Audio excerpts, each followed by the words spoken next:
சில பிட்லாம் வந்து ஜேசிபியும் யூஸ் பண்ணியிருந்தோம், மேன் பவரும் யூஸ் பண்ணியிருந்தோம். ஏன்னா ரொம்ப ஜேசிபி கொடுக்கறதுனால வைப்ரேஷன்ஸில் ரொம்ப சாயில்லாம் சரிஞ்சிட்டு இருந்தது. ஸோ ஒரு 6 அடி வரைக்கும் ஜேசிபியில் எடுத்துகிட்டு தண்ணி வந்ததுக்கப்புறம் மேனுவலாக எடுத்து பக்கத்தில் லோடு எதுவும் வராமல் ரொம்ப தூரமாக கொண்டு போய் மண்ணெல்லாம் கொட்டிகிட்டு இருந்தோம். நிறைய பிட் பார்த்திங்கன்னா ஆல்மோஸ்ட் ஒர்க் கம்ப்ளீட் பண்ணுற டைம்லலாம் திருப்பி மண் சரிஞ்சிரும். டபுள் ஒர்க்காக போயிட்டு இருந்தது. பட் இந்த சாயிலோடைய கண்டிஷன் அப்படி தான் இருந்தது. ஸோ அதுக்காக நிறைய மெனக்கட்டிருந்தோம் இந்த சைட்டில். இந்த பிட் பார்த்திங்கன்னா ஆல்மோஸ்ட்டு பிசிசிலாம் ஃபில் பண்ணிட்டோம். அதுக்கப்புறமா சாண்ட் எவ்வளோ சரிஞ்சிருக்குன்றதை நீங்கள் பார்க்கலாம்.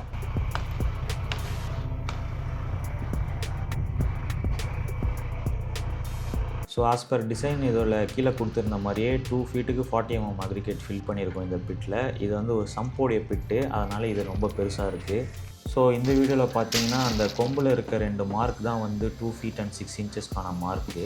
ஸோ அந்த லெவல் வர வரைக்கும் ஜெல்லி கொட்டணுன்றதுக்காக சிம்பிளாக ஒரு டூல் மாதிரி மேக் பண்ணி வச்சுருந்தோம்.